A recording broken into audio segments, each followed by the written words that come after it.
Ebyagambwa bwanyuma y'abarikureeberera ebitongore ebirikureeberera empungi okurugayo kwenda kano bwenje ali abo abakubaasa kubakwatiraho cyahika akureeberera empungi. The food is very little. My children is now growing, they are eating too much. Even though no food is not enough.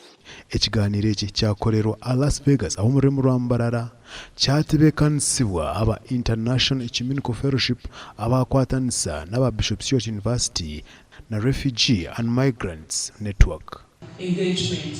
If the money is not enough for even the wife, there is no way he can also accompany his wife. Defend the rights of the poor and those who are needy.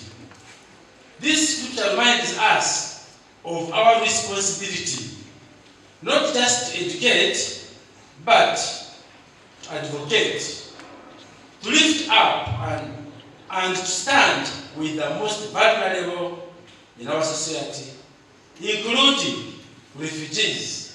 Ekiganiro eki bakyeta International Wells of Refugee Conference. UN funds are dwindling. They are going down. Actually, even the food rations, I understand they are becoming lower. So, refugees have big challenges. But I pray that we get solutions for them. Aba bari mu kiganiro eki harimo abarga America, aba UNHCR, abarga mu office ya OPM na Kabale, empungi, abebembezi b'eddiini n'abandi bantu bingi omuri n'abashomi kyayikombikwa nakukyondoza abikwatine n'empungi. Uganda has received new arrivals fleeing war and persecution in South Sudan. Of course, this year we are still receiving them, and in particular for this region, the southwest, we are receiving mainly the Congolese. You know, there is a war in DRC. Omu kiganiro eki okujja office ya OPM Uganda hati erema empungi ziri kurenga 1,700,000.